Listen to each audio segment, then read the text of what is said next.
Buenos días, amigos y amigas. Hacía ya algunos sábados que no nos habíamos podido reunir para continuar con nuestro seminario sobre la relación entre el libro de Daniel y el libro de Apocalipsis. En nuestra última reunión estuvimos hablando e incursionando un poco sobre las generalidades de Daniel 7, capítulo 7 del libro del texto de Daniel. Estamos ya poco más allá de la mitad de nuestra primera parte y es la relación entre el libro de Daniel y el libro de Apocalipsis. La segunda parte será, como diría un amigo, a la visconversa. Veremos la relación entre Apocalipsis y el libro de Daniel. Muy bien. Sin más preámbulos, el día de hoy vamos a continuar, como les decía, hablando, estudiando un poco el libro de Daniel, básicamente en el capítulo 7. Y para nuestra reunión del día de hoy, vamos a echar mano de un recurso muy especial, un recurso que creo tal vez que es la primera o segunda vez que hacemos durante este curso en el proceso del desarrollo cognitivo de, de este seminario. Y es que vamos a hacer algunas lecturas bíblicas para poder entrar a tener una total y completa claridad de los referentes bíblicos respecto de lo que dice el libro de Daniel. Bueno, retomando lo que veíamos en el último sábado que tuvimos la oportunidad de reunirnos, veíamos que Daniel 7 es bien interesante. ¿Por qué? Porque retomar toda esta connotación eh, profética que habíamos dejado de pronto de lado en estos eventos que venía relatando Daniel. Y veíamos que había una íntima relación entre lo que había pasado en Daniel 2, recuerdan el sueño de Nabucodonosor, con una estatua grande que tenía la cabeza de oro, los brazos y el pecho de plata, el torso y el inicio de las piernas de bronce y por último unos pies de hierro. Unas piernas de hierro y unos pies que eran una combinación entre barro y hierro y otras cosas. Esta combinación, esta relación hace referencia de manera muy similar. ¿Por qué? Porque en Daniel 7 hay otro sueño. Y ese otro sueño, como lo habíamos explicado previamente, es un sueño que ya no tiene Nabucodonosor. De hecho, ya Nabucodonosor no estaba, no estaba allí presente, sino que es Daniel mismo quien tiene el sueño. Y lo deja bastante intrigado. Y un ángel le revela a Daniel qué es lo que está pasando, qué quiere decir este sueño. Y dentro de toda esta explicación y todo lo que le ocurre a Daniel en este sueño, una parte del sueño cautiva de manera muy especial la atención de Daniel. Resulta que en este sueño que Daniel tiene, Daniel sueña con cuatro seres, con cuatro personajes que podríamos llamar extraños, por decirlo poco, pero que tienen todo que ver con estos procesos que estaba viviendo el mundo en ese momento histórico. Veamos cuál es el sueño de Daniel. En primer lugar, Daniel, decíamos, sueña con cuatro personajes, con cuatro seres. El primero de ellos es un león muy grande, muy imponente, que tiene dos connotaciones. Lo primero es que tiene alas. Lo segundo es que este león recibe un corazón de carne. Y lo tercero, que es supremamente importante, es que este león se pone de pie en sus patas traseras como si fuera una persona. Un sueño bastante raro, ¿no? ¿Eh? Raro. ¿Eh? Qué cosa. El segundo elemento El segundo ser que aparece en este sueño de Daniel es un oso. Bueno, realmente no es un oso, la palabra dice que es como un oso, es un animal extraño allí que parece un oso, que es caído de un lado, tiene un lado mucho más alto que el otro. Bueno, la verdad no sé cuál de los dos lados era el más fuerte, por así, no, no lo sabe.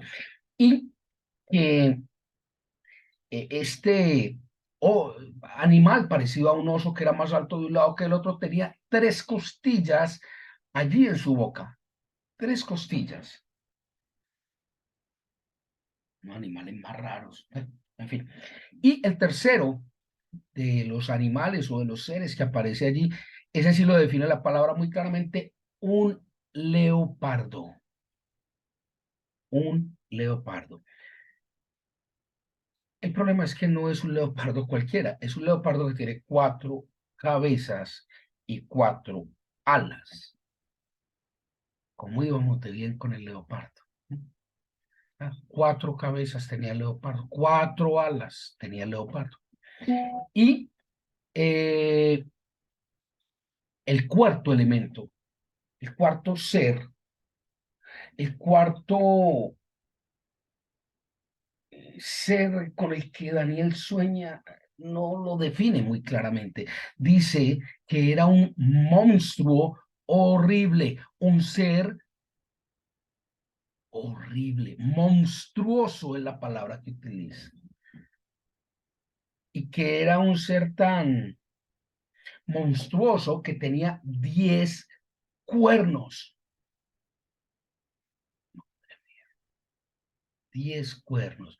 Y ahí no termina todo. Y es esto lo que llama particularmente, lo que cautiva realmente la atención de Daniel. Y es el hecho de que surge de estos 10 cuernos un onceavo cuerno.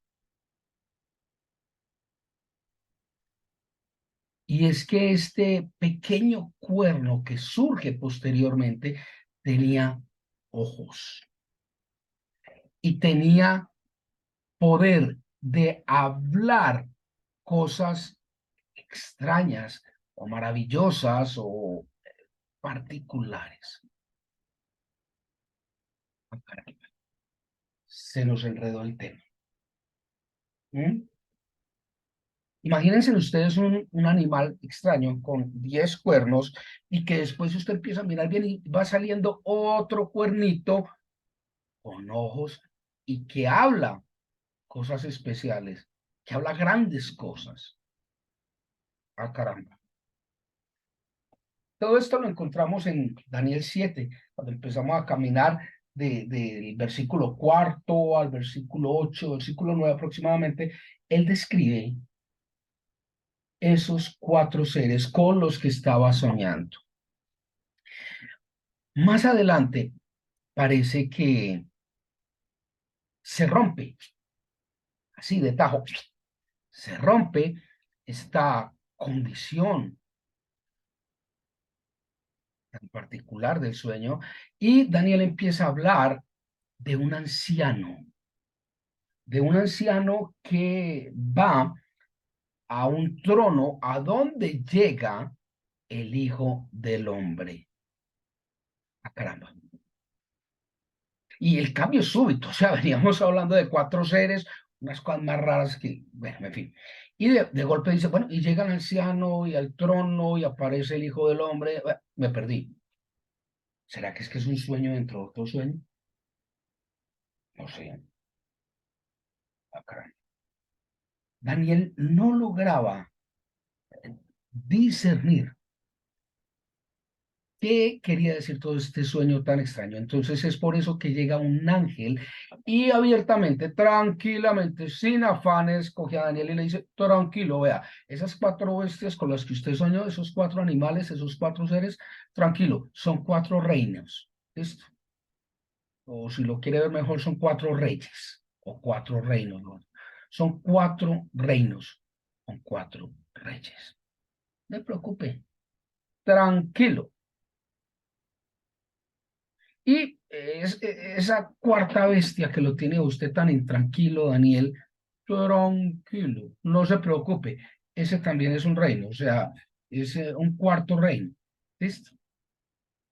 Y Daniel se quedó como cuando llueve y escampa. Bueno, pues sí, o sea, son cuatro reinos y todo esto, eh,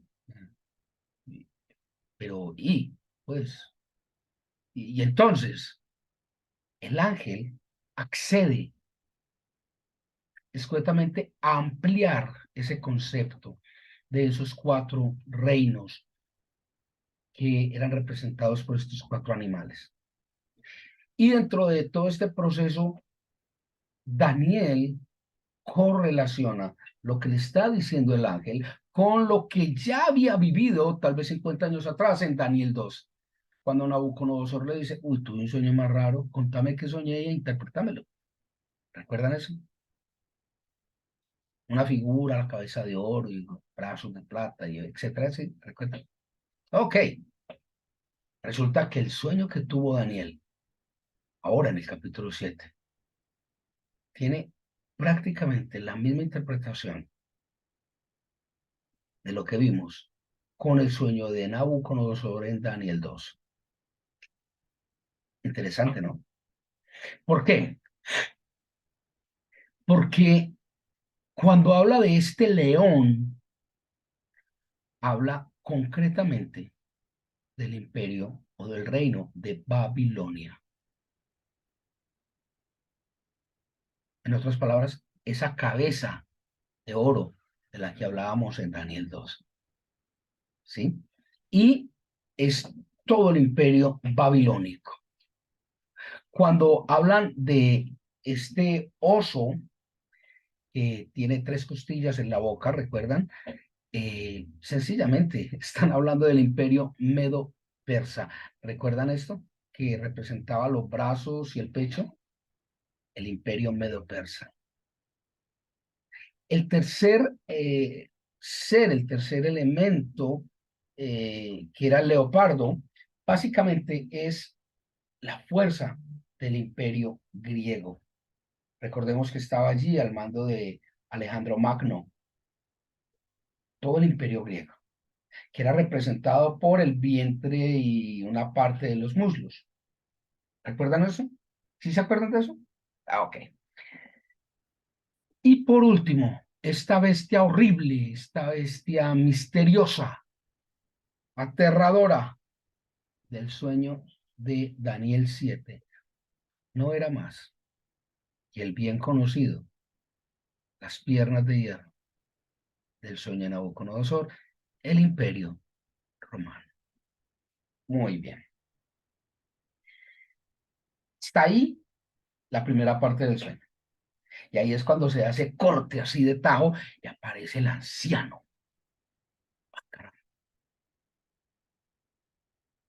Y aparece el trono y el hijo del hombre. Me volví a perder. Tranquilo, relajado, vea, relajado, tranquilo. ¿Por qué? Por una razón muy sencilla, nada de nervios. Y es que todo esto, el anciano, el trono, el hijo del hombre, las cuatro bestias, los cuatro reinos, se van a juntar de una manera extraordinaria. Y ya vamos a ver por qué. La cita que da sustento bíblicamente a todo este proceso la encontramos básicamente en Isaías, en Jeremías y en Apocalipsis. ¿En qué parte? Muy bien. Apocalipsis 17:15. En Isaías 17, versículos 12 y 13. Y en Jeremías capítulo 46, versículo 8. Allí empezamos a encontrar que se toca de una manera muy clara esta misma interpretación. Ahora bien, empecemos a hablar de cada uno de estos elementos y qué es lo que pasa con el anciano, el trono, el hijo del hombre, etcétera. Resulta que cuando hablamos del imperio babilónico, cuando hablamos de ese león con alas y que tenía un corazón y que se erguía, básicamente la representación del imperio babilónico después de la muerte de Nabucodonosor reacciona favorablemente y vuelve a Dios. Y para que vuelva a Dios es necesario tener un corazón de carne y asumir ese rol cual si fuera un hombre bendecido por Dios. Cuando se habla de el oso y de las tres costillas, recuerden, estamos hablando del imperio medo-persa, una alianza que acabó con todo. ¿Qué pasa? Que el imperio medo-persa, uno de los dos, los persas en este caso, eran mucho más fuertes que los medos. Por eso, el oso era más alto de un lado, bueno, tal vez era el otro, no sé, de un lado que del otro. El imperio medo-persa. Y esas tres costillas que tenía en la boca, este animal que parecía ser un oso, básicamente hacían referencia a las tres grandes conquistas que había hecho el imperio medo-persa. Y adivinen cuál era la primera de esas conquistas. Claro. Babilonia. Eso fue. Después hubo la conquista de Lidia y por último la conquista de Egipto. Tres costillas, tres reinos conquistados por el imperio medo-persa: Babilonia, Lidia y Egipto. La cosa ya no está tan misteriosa. El tercer elemento, recuerden que hablábamos de un leopardo que venía muy con, no, un leopardo, ya, clarísimo, ya, tiene cuatro cabezas.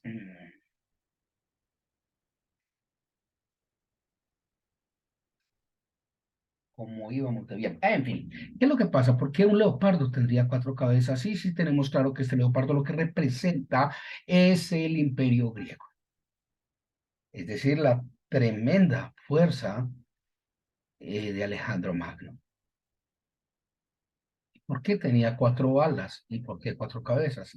Las alas hacen referencia a la velocidad con que Alejandro Magno conquistó gran parte de Europa y de Asia y de África. Todo esto fue ahora en un muy, muy breve espacio de tiempo. Entonces esas alas hacen referencia a la velocidad en que Alejandro Magno logró instaurar su imperio. ¿Qué ocurre? Que Alejandro Magno muere muy joven, a los 30 años, tal vez 32 años, muere Alejandro Magno. Y cuando muere, la muerte de Alejandro Magno toma por sorpresa toda la organización militar que tenía. Y esa organización militar tenía cuatro grandes generales. Como Alejandro Magno no dejó herederos, se suscita una pequeña guerra doméstica entre estos cuatro generales de guerra que habían acompañado todo el tiempo a Alejandro Magno. Qué tremendo. Cuatro cabezas, cuatro generales. Cada uno de los generales tomó una parte y formó, si me permite la expresión, rancho aparte. Cada uno de estos generales formó su pequeño imperio, su pequeño reino.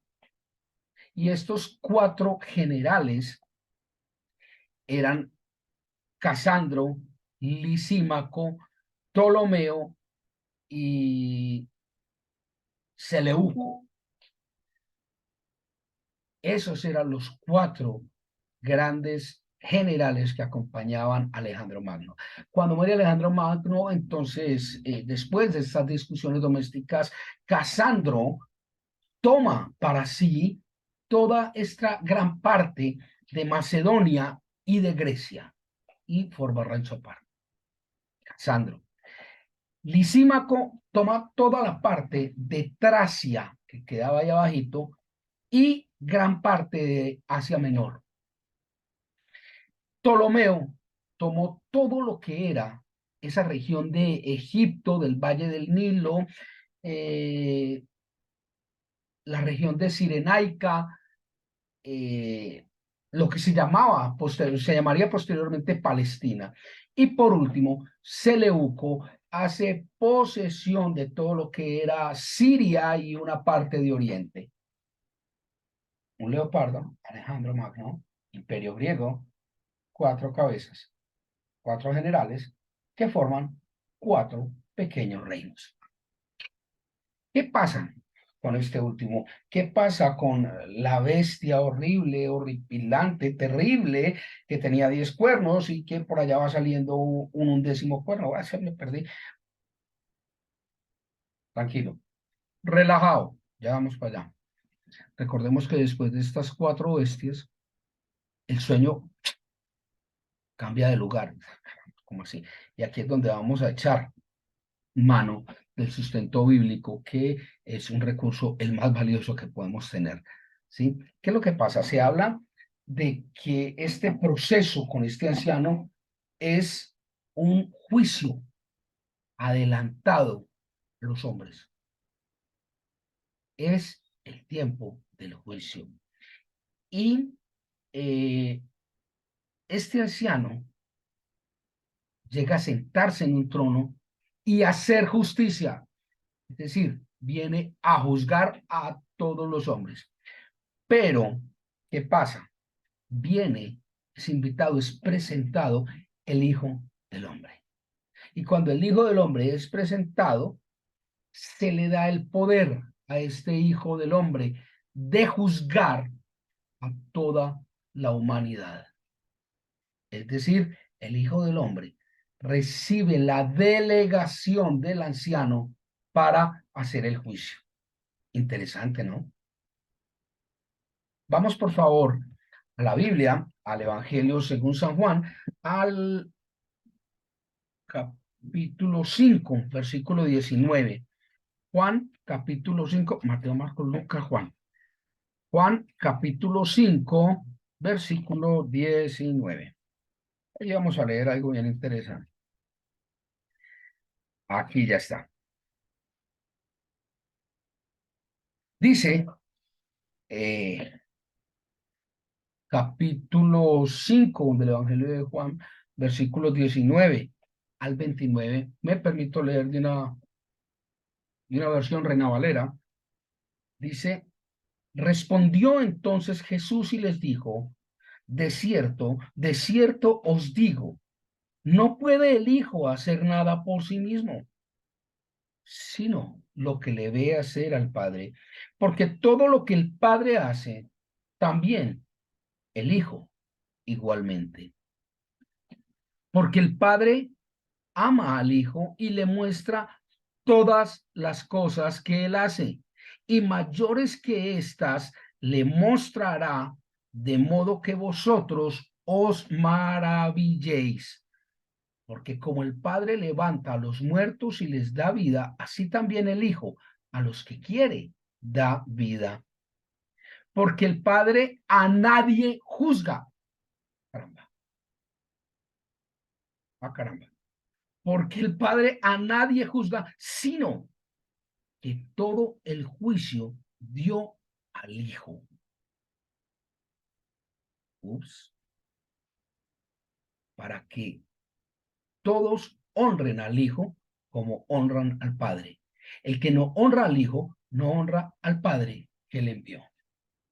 Vamos empezando a ver unas consistencias, unas coherencias entre el Padre y el Hijo.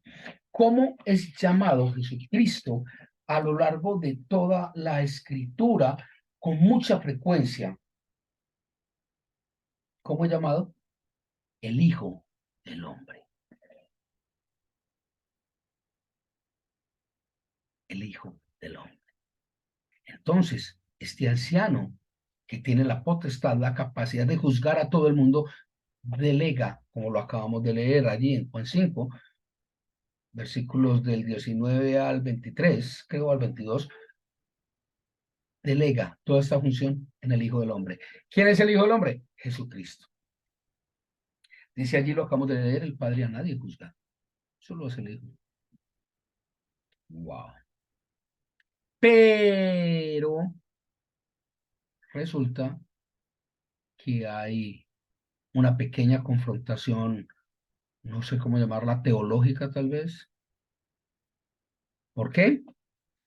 Pues porque todo el Nuevo Testamento se nos dice que Jesucristo, el Hijo del Hombre, aboga por nosotros, nos defiende, nos alienta a través de su defensa de nosotros en el juicio.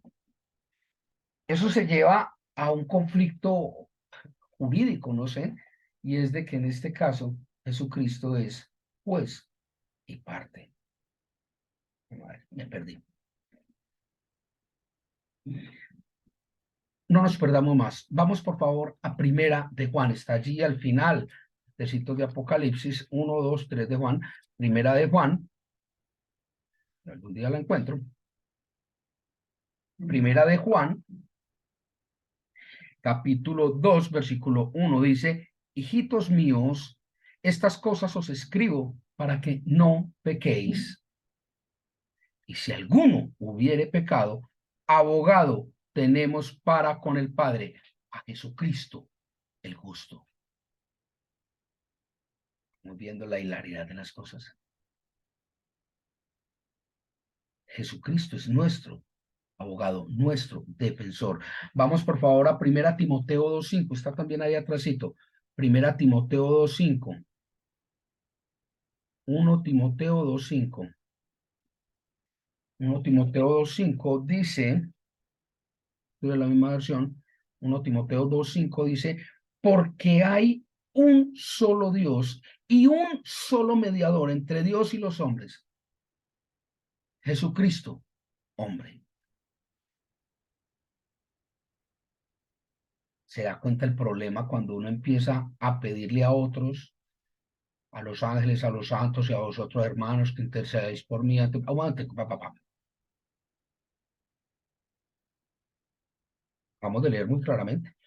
Porque hay un solo Dios y un solo mediador entre Dios y los hombres, Jesucristo, hombre. Se ratifica que Jesucristo es el único mediador entre Dios y el hombre. Vamos por favor a Hebreos 7:25, está ahí adelantico. Hebreos 7:25 dice, devuélveme Hebreos 7, sí, allá. Hebreos 7:25 dice: por lo cual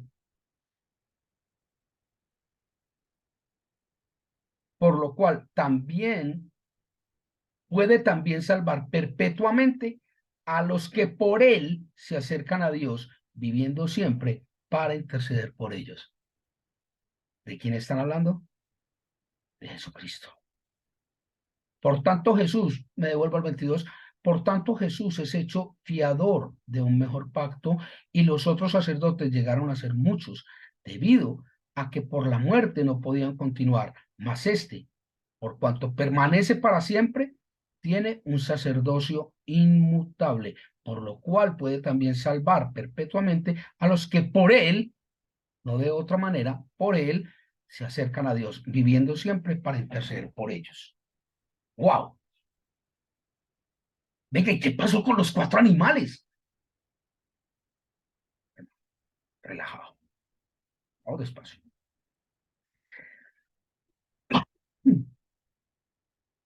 Hasta aquí venimos bien. Vimos el sueño de Daniel y vimos que tiene como dos partes que no se mezclan. Los 4 animales, que ya lo vimos, los interpretamos con el acento bíblico, y el anciano, el juicio de Jesucristo, y Jesucristo intercede por nosotros. Vamos bien. Pero no falta el hipopótamo en la leche.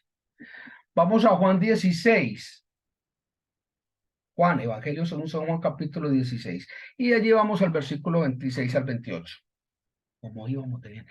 Juan, Mateo, Marco, Lucas, Juan. Juan, capítulo 16, versículo 26 al 28. Es cuando cae el palo y mata al hombre. Oh, cuidado. el 26 al 28 dice, en aquel día pediréis en mi nombre, y no os digo que yo rogaré al Padre por vosotros. Ups, como veníamos de bien. En aquel día pediréis en mi nombre y no os digo que yo rogaré al Padre por vosotros, pues el Padre mismo os ama,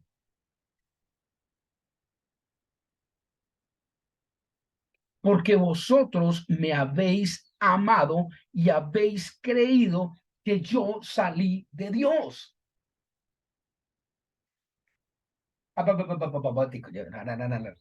Aquí, aquí, ya lo voy a explicar. Tranquilo, relajado. ¿Está escuchando lo que le estoy diciendo? ¿Está escuchando lo que la palabra de Dios dice? Va de nuevo.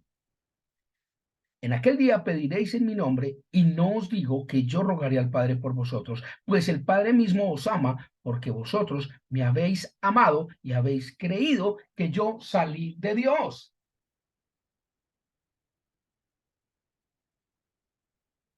Buen punto, buen punto, ¿no? Interesantísimo. ¿Por qué? Juan 3:16. De tal manera amó Dios al mundo que envió a su Hijo unigénito para que todo aquel que en él crea no muera, sino que tenga vida eterna. Van viéndole, ¿eh? Y recuerda por allá en Hechos de los Apóstoles cuando no, no están Hechos, está en una de las epístolas paulinas, no me acuerdo, tal vez sea en Gálatas, no sé, se me escapa en estos momentos cuando dice las obras de la carne y el fruto del Espíritu, creo. Es allí donde dice, las obras de la carne son esto, lascivia, fornicación, bla, bla, bla, bla, todo eso que está allí. Y después dice, el fruto del Espíritu es paciencia, paz, bondad, mansedumbre, fe, templanza, amor. Bla. Contra tales cosas no hay ley. No hay ley. No hay ley. Luego usted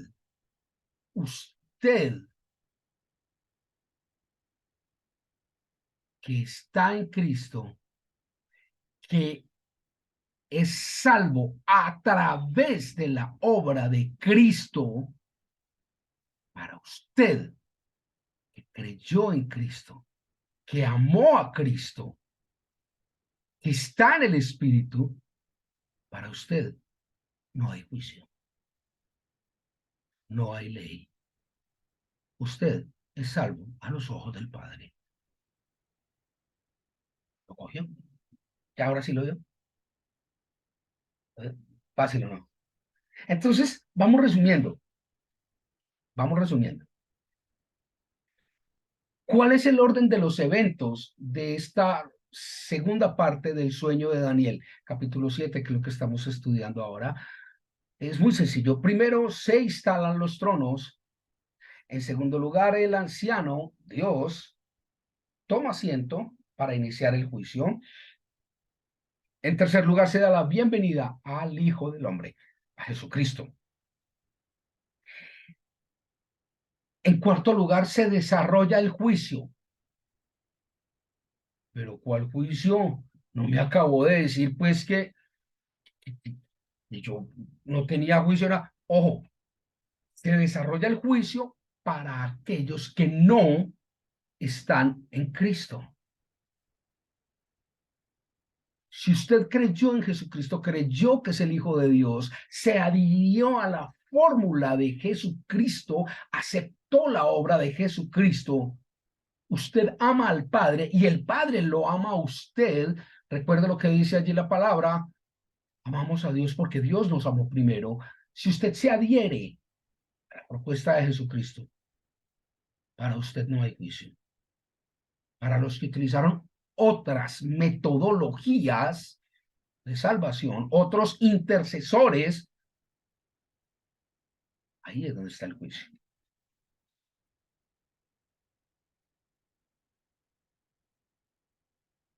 Quinto lugar, la recompensa a Jesús y a los santos.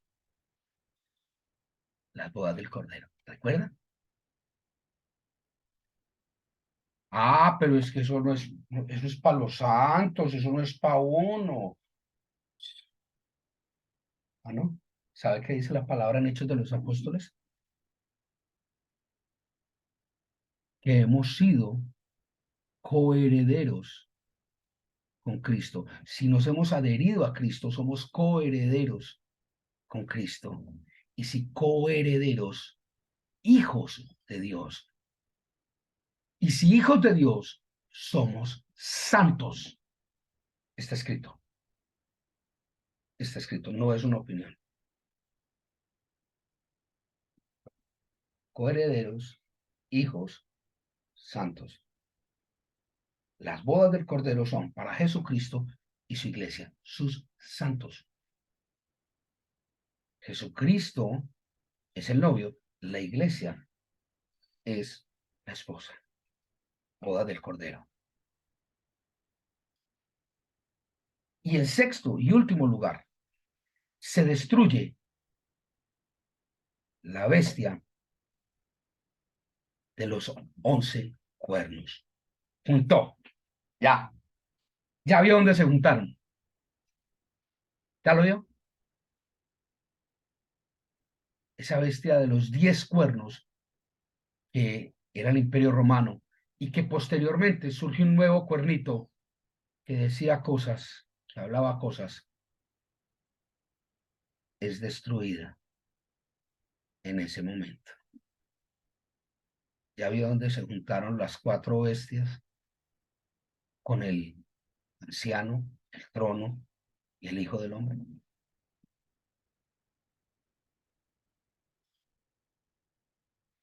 Como el tiempo en televisión es muy escaso, se nos ha acabado el tiempo el día de hoy para la charla. Clamamos al Padre para que, si el Señor a bien considerarlo tiene, en 8 días, el próximo sábado, nos podamos ver para poder entender cuáles son los principios y los fundamentos del juicio que se adelanta por el Hijo, delegado por el Padre, y qué tiene que ver todo esto con esa destrucción de ese cuarto monstruo horrible, el Imperio Romano. Que el Señor les guarde. Ha sido un gusto estar con ustedes.